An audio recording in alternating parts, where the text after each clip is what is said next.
To class on today, everyone. Welcome to class on today. I am your piano teacher, Mr. Jonathan. First of all, let me say, God is good all the time, and then all the time, God is good. And like, if you believe that God is good, do me one favor, write that down below in the chat that God is good. And then, like, also do me one more favor, click that like button too, and then let everybody know, hey, God is good, all right? Well, I'm not teaching a piano lesson. I'm sorry. It's all right. It's all right. You'll be all right. I just wanted it to like talk mostly on today. Well, you seen the title that Mr. Jonathan made 1,000 subscribers. So that means I got about 1,000 students in here who is actually learning how to play piano. And that's really amazing. I was not expecting 1,000. I was only expecting my students from Jams Music Center to like actually watch my videos, but I guess like all of you actually started watching the videos and y'all wanted more videos too as well, and so then I was like, well, okay. Um, um, so then it's a good way to actually spread the gospel by spreading good music. Okay. Real quick, I wanted it to like say thank you to some subscribers who comes to class every time there is a video, and they always leaving me messages in chats letting me know God is good, or they learned the lesson, or a question, or Mr. Jonathan, can you do a lesson on this topic? I thank y'all. And then I wanted it to, actually go give a few shouts out to some subscribers that really been watching from my first video, and they still watching till now. And then like always leaving comments letting me know, hey, I am like in class. A lot of you come to class, watch the video, watch the lesson, and don't even say, hey, God is good, or let me know, hey, the lesson was good. Uh, um, um, just actually showing appreciation. Hey, thank you, because a lot of these music lessons I am giving, ooh, it's like a lot of sauce in there, a lot of stuff. Hey, you're going to need this, okay? Um, and then I wanted to go give a couple of shout outs to a couple of subscribers that, y'all been there since my first video. Thank you. Real quick, I'm call out a few names. And then, like, if I didn't call your name, that means I don't really see you down there in the chat, and so then I really don't know you. Yeah, so I really don't know you actually, like, like in class, okay? So if you don't write your name, I really don't know. I'm sorry, okay? But there are some subscribers that I wanted it send a shout out to. My first one is going to be Robbie701. Robbie, like if I had 999 subscribers like you, I'd be good. Robbie7301, thank you. Very appreciate Ron Knox 2406. I see you down there like in chat all the time. Thank you, much appreciated. Tabitha Peterson 3535. You've been riding my chat since my first videos. Thank you too, because actually, Tabitha was a subscriber that actually started doing one-on-one virtual lessons and playing it at church. I'm like, all right now, okay. I love to hear my students playing and then like actually being like active. I mean, love that. Another name, the Power Script. I have been seeing Power Script for the longest. Thank you for being a long time subscriber. Terry Jackson 8548. Thank you. I've seen your name quite a bit. Nemo 5175. Thank you too. I see your name very often too. Aaron like Aaron X Base, thank you. I see your name too very often. Brandy Boone 4583, thank you. I seen your um, uh, you coming to class a lot. Thank you. Jamie Jones or Jane Jones, thank you. I've been seeing you like in my chat, for a very long time. Sheila Foster, thank you. Wanda Macarene live. I think Wanda Macarene 846, thank you. Vondell Sanders 3872. I did not forget about you. I see you in so many videos. Thank you. Coon 58. COONE 58. Thank you. I think I did you requested a video um that I did for you. Kathy Scott 782. Thank you. Reginald, can't really pronounce, Gillette. Reginald Gannett, thank you. Um, Walter Brown, thank you too as well. Nancy Lawrence, thank you. I see you often. Um, Drummer NC65, thank you. Rick 4825, I see you very often. And then Emmanuel James 9976. I see y'all like in class very often, and like I really appreciate y'all watching my videos. And I really do hope that that y'all are really learning like how to actually play, because learning how to play piano takes a lot of patience. It really does, because you would have to really learn how to mess up and try again, mess up and try again. No, wasn't right. Mess up, try it again until you actually get it right. It may take you 3 times to, like actually learn something, or, 4 times, or 20 times, but keep on trying and then eventually you'll get it.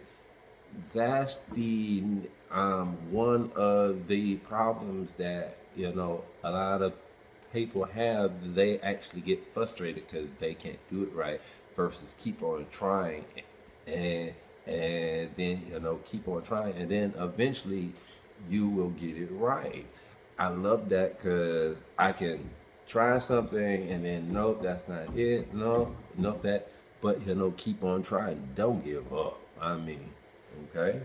That's why you have a great piano teacher like Mr. Jonathan, because I can break it down and show you, oh, okay, this is what you're doing wrong. Oh, okay, this is what you need to do. And then technically, I'm gonna like tell y'all something. Y'all get the nice side of Mr. Jonathan. If you came to one of my classes, I'm a totally different person. I'm way much more stricter in class. My students will tell you I will no, that's not right. That's not, I will get on their nerves because they played the wrong chord or the wrong note. I will tell them, nope, try again. Nope, try again. Nope, try again, because I want you to be accurate every time you press a chord, a note, or whatever. I want you to be accurate. No wrong notes, no extra notes in there, no wrong keys in there. Nope, every note needs to be accurate where they needs to go. So then that way you actually learning the template like of that song. Okay, this is the structure like of that song. Learn that first. It goes from the 1 to the 4, I mean the 1 to the 5 to the 6 to the 4. Again, 1 to the 5 to the 6 to the 4. 1 to the 5 to the 6 to the 4. I mean, that's um, usually how music go in repetition. It'll go from 1, 5, 6, 4, or whatever that song is. Those chords usually repeat, repeat, repeat, over and then over too. Not all of them, because some songs got changes in it too as well. But being able to um, mess up and then try again and then mess up and then like actually get frustrated with it. You be like, okay, no, take a break, come right back to it. All right. Don't give up. Don't feel frustrated like I can't do it. Yes, you can. It, yes, you can.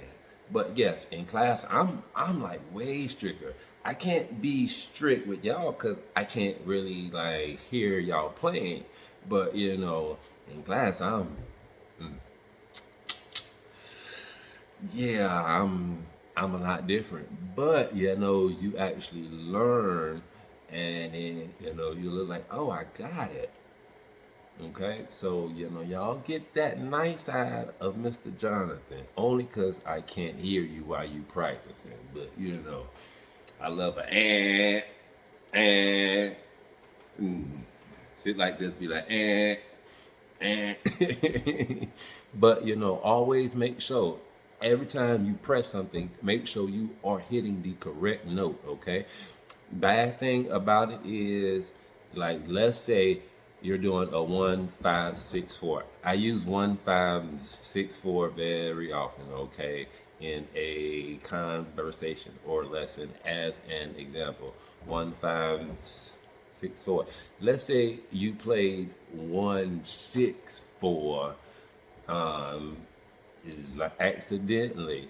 Well, what happens is your worship leader or your singer will know like you playing the wrong note, and no one likes to hear the wrong note while they leading a song or singing a song. Your drummer don't need you to be off beat, because you will throw that drummer off. You can like throw that guitar player off. Okay, and so then like every time you press a chord or a note, it needs to be accurate timing too as well. Learning how to play a song for your like average song is usually between about 4 or 5 minutes. So then I always suggest play the song for 10 minutes. Learn that song for at least 10 minutes. That way, playing it 5 minutes would be way much more like easier like for you. And then let's say they wanted to extend that song longer, and now like it went from 5 minutes to 7 minutes. That's nothing now because I can play for a good 10 minutes. Okay, but once what happens if that song runs longer than 10 minutes? It's like, okay, I'm getting tired. You start missing chords, wrong chord. Okay, so then at that point, I would say do a good 20 minutes practice of that song with, well, not really 20 minutes, but build up, but do a good 10 minutes of playing that song. That way you can play it straight for a good 10 minutes. 5 minutes would be way much more like easier, okay? That way, while you're playing, you're not missing no notes, no wrong notes. It's like everything falling like into place, okay? No wrong notes. We don't like wrong notes. And then timing is everything. Your note has to line up on the beat that it goes, because when like if you come in 1/2 of a second too late, you throw off your singer and your drummer and your guitar player But sometimes if you miss a note, don't focus on that note. Focus on that next upcoming note that's coming next. Focus on that note. You missed that, one. Okay, 1, 5, 6, 4. Okay, one. Oh, I slipped up and went to the six versus going to the five. Okay, you on six. Okay, it's not a big deal. It's 1, 5, 6, 4. Okay, you on six. Your next note is six. Stay on six. Or like if your next note was a five or four, and you on six versus that five where you supposed to be, just focus on that note coming up next. Make sure you hit that next note on timing. That way your mistake is less noticeable, because if you miss one note, that's off. As long as you can recover by making sure your next note falls like into place, it's less noticeable. But what's noticeable is if you miss two or more notes, that's when everybody looking, drummer looking at you, yeah, singer looking at you like, what's going on? You off beat. You did not practice. So you always want to make sure like every chord goes where that chord goes, because missing notes, you don't want to be missing notes. That's why we actually practice to always make sure that we are like accurate on what we're playing, know how things sound, know how like know how a 2-5-1 sounds. That's usually your um that's usually your like ending, within a gospel song. A 2-5-1. Another five. Start that verse all the way back over. I think I did a video on that, 2-5-1 or something. But knowing like where your notes go at, playing those notes on the right count that they go at. 1, 5, 6, 4, not 1, 5, 6, 4. No, that's off. 1, 5, 6, 4. Always like accurate tempo, like accurate, hit everything accurate. And what you want to learn is trying to play in the pocket. That's playing the basic notes that goes like in that song. You ain't got to be fancy. Fancy comes later. It takes a lot of time to run all the way down here, and look, that really does takes time. Okay, but learning how to play in the pocket. 1, 5, 6, 4, 1. But what happens is playing like in that pocket. That little gap right there between your 1 and then your 5. That's where you can like add runs and then riff and then whatever. But as long as you stay on that 1, 5, 6, 4, you can 1 5 6 4 1 5 run 6. As long as that 1 and 5 and then 6 and 4 falls into place, you can do whatever. But learning how to stay in the pocket, you can be all fancy, it's fine, but if you can't play the foundation like of that song, that template, that diagram on like that 1 goes here, that 5 goes here, that 6 goes here, that 4 goes here. Once you actually learn that, you can change it up, but know that structure. Okay, your pocket, stay in the pocket. All of your fancy stuff, that stuff really comes later on, because but learning, And then I'm talking to my beginners, not my experts, okay? But learning wise, keep it simple. That fancy, runs and then wrists and stuff and running all the way down the board. You can learn that later on. But, but mainly learn how to keep your timing and make sure like every note is accurate, and you're playing the right chord where it goes on that 1 5 6 4, not 1 6, no, right, no, 1 5 6 4. Okay, that's main key, because ain't nobody want nobody stumbling over notes and stuff, because once you messed up, your drummer notice, your singer notice, and your like audience also notice too. So you always want to limit your mistakes as much as possible. You can miss one note and then really nobody really wouldn't notice, depending on what you land on. But usually if it's the wrong note, it's usually noticeable. Um, um, Especially when someone's singing and then they on 1 5 6 4, and then you did a 1 6 5 4, or yeah. So like always hitting the accurate notes is very important, because you will have a lot of people mad at you, your drummer, because you are throwing him off too as well. Okay, so your drummer is there to like keep your tempo. He's probably rolling and then doing all of that, but stay in your zone. Your 1 5 6 4. Not saying that's your song, but your song probably a 1 4 1 5 or something. Okay.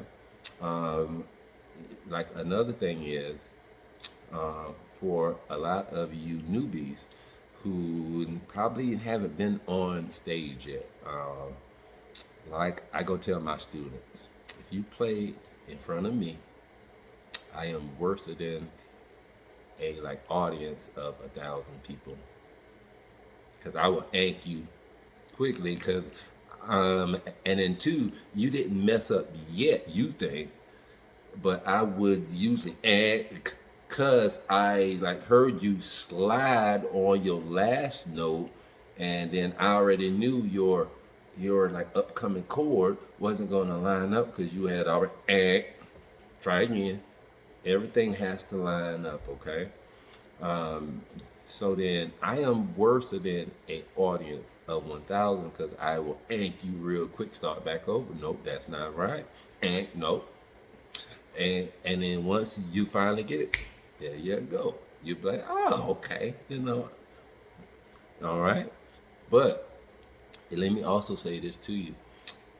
If you are like a first timer and you ain't never been on stage before, especially speaking or playing or something, like in front of a big audience, stage fright is real.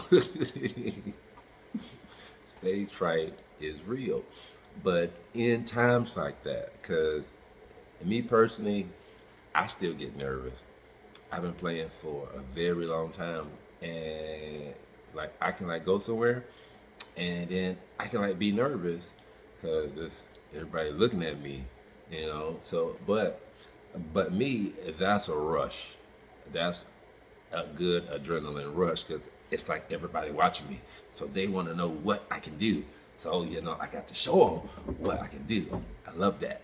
But sometimes, like I went to a funeral a couple of weeks back, large church, and the family was sitting there, and then I was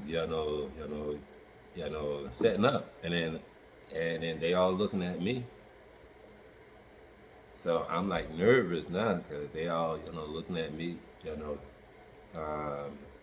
set up, and stuff like that. So I'm like, oh Lord. But just a lot of eyes on you, um, it just kind of like makes you nervous. But as long as you done practice, As long as you know your music, you you know your one, your five, and your six, and your four. As long as you know your music, don't even worry about them. Just sit down. You already know. And then let me also give you one nugget too. One way to lessen your mistakes is to, whenever you sit down prior to you playing, maybe a minute to 5 minutes prior to playing, clear your mind. Clear your mind, whatever stress, you probably going through a long day, problems at home, or somebody cut you off on the way coming to church, or you late or whatever. Just clear your mind. Be be right there. Be like in that moment. Be present. Be focused on, okay, this is what I am like here to do. Because if you stress out, or you focus on a text, email, or something like that, your mind is fighting you getting to your one to your five. Because like every chord you think about something else, every chord your text going off, this, you got to be focused. That will lessen your mistakes because you focus on what you're doing. um and then, like, if you struggle with stage fright, I do. It's it's just normal, okay? Like, if you struggle with stage fright, make sure your music, whatever you playing, you got it written out or printed out. Have it right there, because your mind can go blank. Everybody looking at you, you nervous. Just breathe. Just breathe. Clear your mind. Block everything out. Your music right here. So you already know what you're doing. Your music right here. All you gotta do is just as play it as it should be played. You don't got to look up towards the audience. If you're following a singer, look up, please. Learn like how to play without looking down, because you can't always look down. Okay, you got to look up too. So you can look down, look back up, usually towards the like ending like of that verse or something. Look up, because you don't never know when your choir the director is saying one more time, or cut, or that's it. Always look up. Look at your drummer too as well. If it is one, watch him. Watch your like audience. Look at their reactions. Are they clapping, or are they sitting down? Look at their faces. Um, that way you can like be like in that moment, and then feed them that music that they need. Your music you playing, for a church, is a ministry. That's your way of delivering the gospel to the people. Um, so then you playing, you can actually save souls right here through music. You can like make people feel good through music.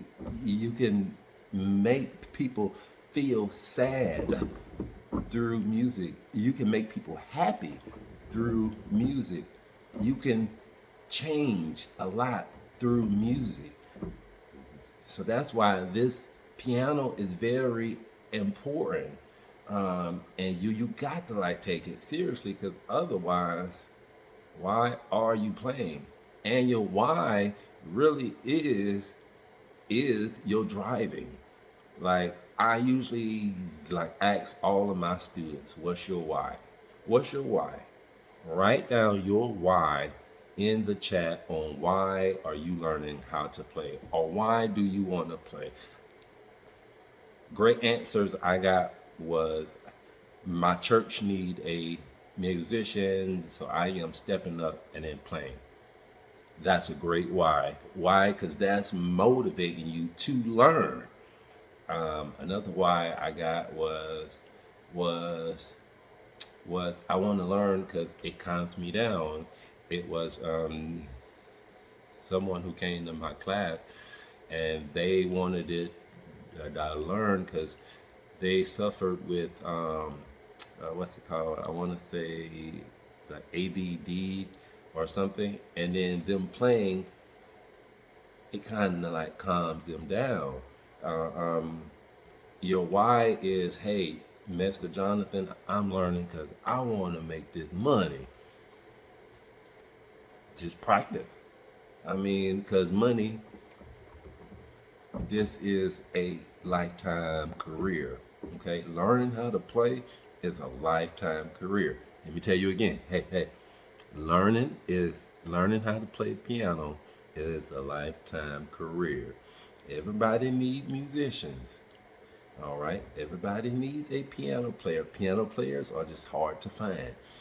We are just hard to find. Okay, we are like Bugattis and the Lamborghinis. You see us every once in a while, not like a Tesla truck. 'Cause I see them all the time, but you don't really see Lamborghinis or a Ferrari because I live in Charlotte, North Carolina. I see them randomly, but not daily. So piano players are just hard to find. Okay, so you always got a career in music. I will be doing um, some videos, some more videos. I would give y'all the name of it, but I'm not going to. Whenever you see it, I am doing a series for musicians, um, and like if you really trying to make money and play music and then play like other places, you want to click on join and be a student. Because once these videos come out, it's like only for the members, so they won't be public because they got some great, like information. Okay, so like if you ain't joined yet, click that link down below and go ahead and join now. But I kind of want y'all to be able to walk into like any situation, um, um, like like a good example.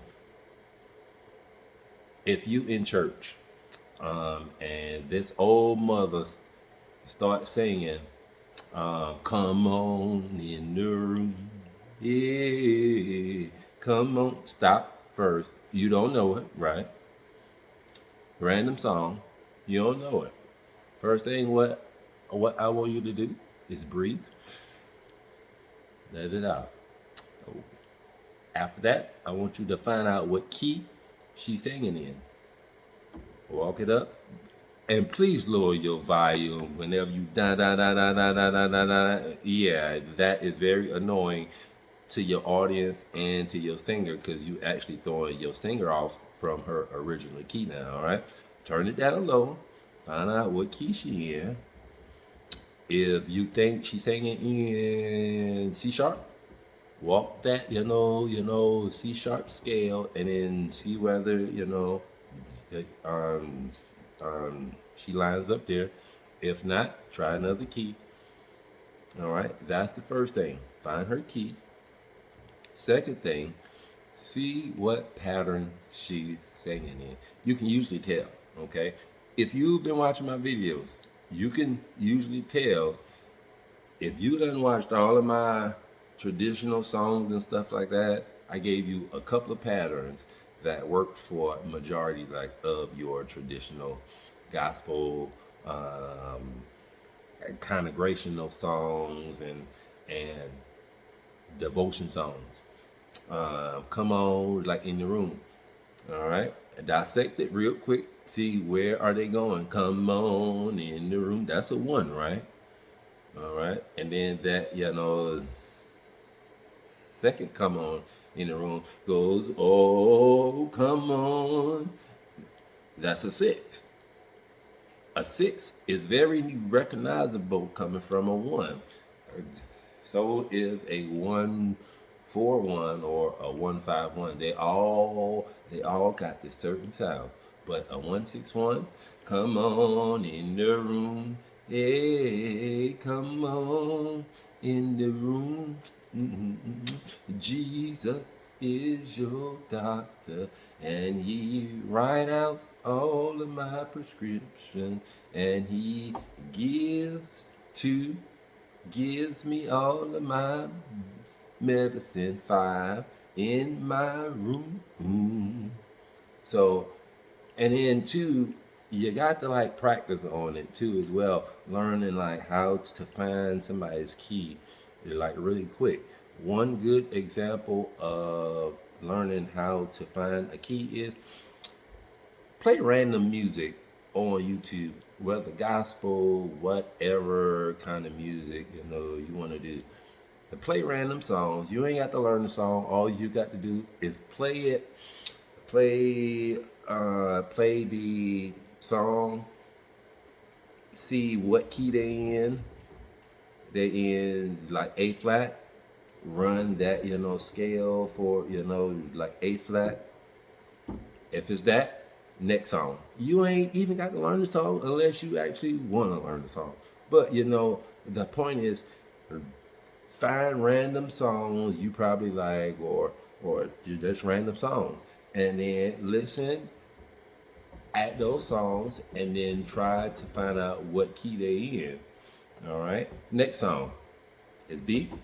Okay. Next song. All you're doing is training your like ears how to match up the voice with the sound. If it's a C, that music will line up with a C. Okay, you can always tell, but it works by practicing it. Okay, work on finding random keys. Okay, second is like figuring out what pattern like are they using. Um, like if you've been watching the videos, you see tons of patterns I've given you. One of those patterns will work. No matter how you do it, one of them will work somehow. But learning which pattern, like, oh, okay, it's a 161. Come on in the room, okay. And then you should have those 2 things done quickly. Finding their key.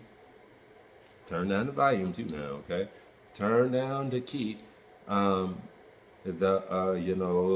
piano, and then 2, like if they are singing in, let's say, like A, the key of A, and you don't know how to play in that key of A, simply transpose it to whatever key you want to now play in. Okay, use that as a backup. Okay, um, um, that's like your I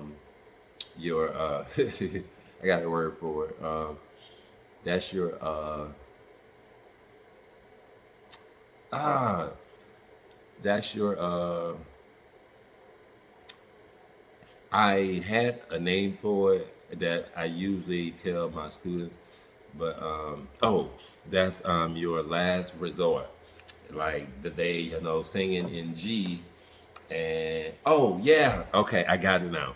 So at rehearsal, there's y'all practiced it in C. Come Sunday morning, they singing in G, but you learn the song in C. Okay, what do you do? Last resort. Okay, I don't really know how to play that song in C because I don't know the structures or something in C. Transpose it, like into C, so that way you can still play the song. Um, um, like in what key they in, and then you still be all right.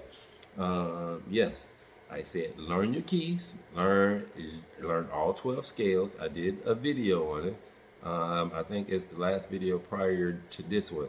where all 12 scales, I went over all 12 scales in there, and then I said also learn how to use your transpose also too, because not everybody really cares about playing in like all of their keys, because learning all of your keys actually takes time. Um, Learning like all of your keys, which is really easy after kind of play around with it, and then like hopefully I broke that down good on my last videos about scales. Like if you did not watch it, please go back and then watch it. Um, but learning how to like find your key and being able to figure out what pattern they are, like in, okay? Because people will sing random songs, and you always got to be ready. That's why I say learn a bunch of songs, a lot of popular songs, a lot of old school songs, so that way, no matter what somebody comes out and they sing, you already know, okay? You already know that song. And then also, Ron Knox, one of my great students, Ron keeps a log of like all like of his songs that he learned. That way, whenever somebody like asks you, okay, what do you know? Versus you trying to, well, I know this. You already got it already typed out, written out, all of your songs. You can give it to them, email them. Okay, this is what I'm like. I know that way that makes it like easier for that singer to say, okay, I know that one, and then that one. Let's go with it. Okay, write out like all of your songs that you learn. That way you got a good list of, okay, yeah, come on in the room, and then like under that, right? Okay, that's a 1 6 1, and then whatever. Okay, write down the chords under it. That way, it's like, okay, you learned it in what, March, and let's go say you randomly got to do it in like August. Well, you done forgot how to play it, but guess what? You wrote those chords down right up under that song then. So then all you got to go, oh, 1 5 6 4. Okay, cool. Okay. So yes, that's one good tip. Write your music out. Okay. Stage fright. Remember, breathe, look, like at your music. Go 1 2. Jesus, take the wheel and go for it. Have fun playing. Have fun playing, because like whenever you have fun playing music, your like audience will feel it too, and they will get into it. Okay, but practice, practice, because I mean, you got to find time, because like if you don't find time to practice, then because you got to be able to do repetition, learn stuff over and over, because most music usually repeats over and over a chord, the 1 5 6 4 over and over, 1 5 6 4. Being able to play that same 1 5 6 4 for a long period of time, especially shouting music. Shouting music started off slow, at about like that. Play it a good 10 minutes. If you can play it 10 minutes, you can play it 5 minutes. If you can play it 20 minutes, you can play it 10 minutes. If you can play it 30 minutes, you can play it 15 minutes without no problem. It's like it's a piece of cake, okay? So learn how to play it longer, so that way that 5 minutes, it really don't seem that long, okay? And so then versus learning it one time Okay, I got no. You got to repeat that thing over and over. Okay, learning how to start off playing it slow, gradually speed it up. Example, yeah, don't shout music. Start it off slow. Learn it, play it over and over. A good 10 minutes. Let that brain capture your fingering. Your fingering got to feel through it, Let it, walk on through, okay? Repetition that way. And then also, blindfold. Grab your blindfold also, too, okay? Because you don't want to always having the look down, okay? You don't want to be looking down all the time, okay? You want to be looking up, being alert also to as well, knowing what's going on, whether your like audience is liking it or they ain't feeling, they just chilling, you know.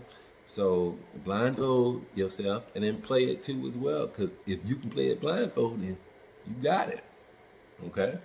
And you can, by simply practicing, knowing how to feel your keys. You can feel your keys. I can like close my eye and know, okay, this is an F, um, this is F sharp, this is C sharp, this is A flat, this is F sharp, walking back down, 3, 2, 1. Knowing like where your keys are, um, and then not really looking at it. And that comes over time, okay? That don't come like that. But the more you do it, somehow the brain works, your left side and then your right side, they come together and then they just doing separate things at the same time. And playing piano, you can really unlock some good brain power, especially by creating, baby. Because you know what? I play stuff in the moment that I probably did not even practice, So like being like in that moment, while you playing live, you know, like at church or something will come to your mind one chord prior, like try this. Bop, oh, bop, bop, bop. Got it. I mean, and so then you're kind of like unlocking like that creativity there. And that's like, oh, it's like, oh, did I really go do that? Okay. So yes, learning like how to play is fun. It's a fun process if you make it fun. Your why got to be strong enough for you to actually take time out and then really learn this. But I will give you this. I will give you this. For those who stuck around, write down, I got it. All right. But once you learn how to play this, you got a job for life. You got a job for life. Because churches are always looking for musicians. You can travel, you can let your piano travel you around the world, take you so many places. Trust me, I know. I've been a lot of places, play for a lot of artists, churches, major people, concerts, on stages with stages up there and stuff.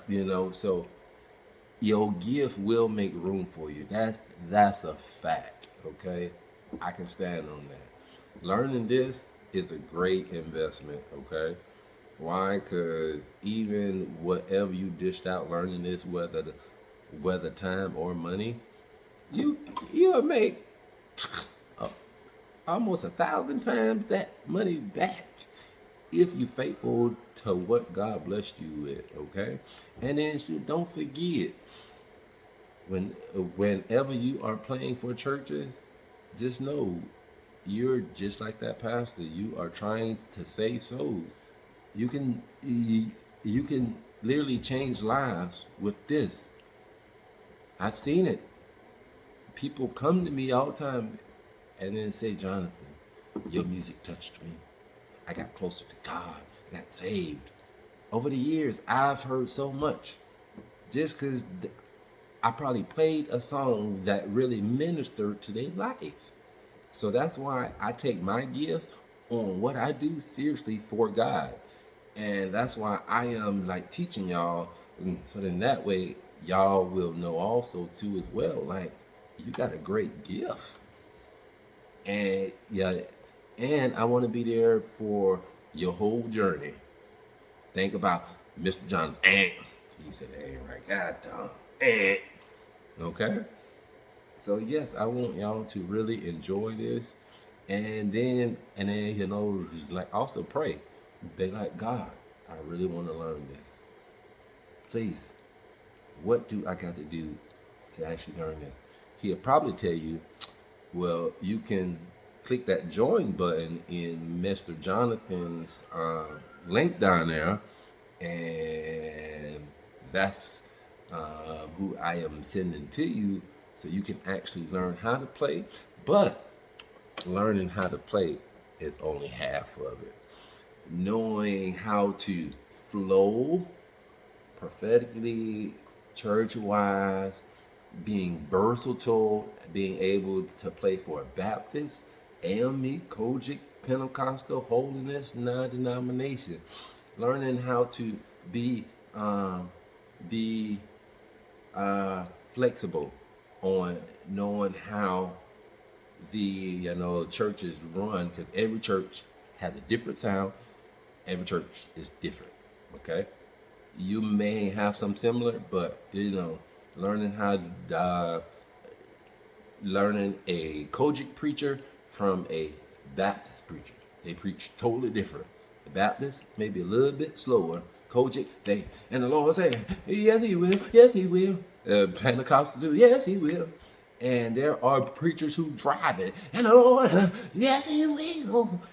But you got to be flexible with also, and the Lord, yes, He will. He drags it out just slightly longer than, and the Lord said, okay? Learning things like that, being flexible, being able to adapt to no matter where you go. That comes over time, because actually you actually got to get out there and then play more to actually gain that experience, because you can sit at home all day and then play, but your real good experience actually come when you get out there and then play in front of people, play with like other musicians, also drummer, um, guitar players, and then your like experience actually grows from there, because learning how to play, that's just half of it. That's just half of it. Like, especially if you're trying to really get music director role, minister of music role, you just got to know how to direct, choir, um, um, do you're just over the whole music department. And so then that's why I will be doing a series. You'll see it when it come out, but I'm telling you, if you don't join, you won't see it, because I'm not making it public, okay? Um, but yes, I got to go. But I just want y'all to do me one favor, and then leave me a message down below in the chat. Tell me what's your why. Why are you here learning from me today? Do me that one favor, cause I would love to know what y'all are like. I want to know why you here learning. What's your why? Is it really strong enough? Because like if it is, you would be running home every day to practice. My favorite student, Ron Knox. Ron will sit there all day, learn that thing, and then come to class, Mr. Jonathan, I got it. I don't even got to say, Ron, play it, because he comes in just already playing. I'm like, excuse me, I guess you don't need me no more. Why are you coming to class? you know? So yes, always keep on practicing. The more you practice, the better you will get. Get out there, let other people hear your music too as well. Cause what's the purpose of learning all of this and nobody can't hear you? Music is was made for everybody to hear. And we like good music. We don't like wrong music, offbeat music, wrong chords and stuff. It just got to be perfect music. Okay? So do me that favor, write down below and then tell me what's your why, okay? And again, thank you to all my subscribers. Y'all really like helped me get to 1,000 subscribers, and because y'all got me to 1,000 subscribers, I just had wanted it to, you know, like mainly, like encourage y'all to keep on going, keep going, cause as long as y'all motivated me to go, I'm gonna keep on going too. Okay, and then look, if you need a one-on-one lesson, one time every week or something, just email Jams. The link will be down there, like in the description. Okay, I don't mind doing a one-on-one Zoom lesson and show me what you're doing wrong, what the problem is. That way, I can be like, oh, you're doing that wrong. Okay, I mean, cause I really don't know. Okay, uh, so for me, I say you played it right. I mean, I don't really hear you, but if you're playing it how I gave it to you, then you're doing good. But anyway, thank y'all. Thank y'all for taking time out and then coming to class on today. I really do appreciate it, and and and we are looking forward to um, some more great lessons. And don't forget to join down below. And I will catch you on the next lesson, okay? And don't forget, God is good all the time. And all the time, God is good. Have a blessed day.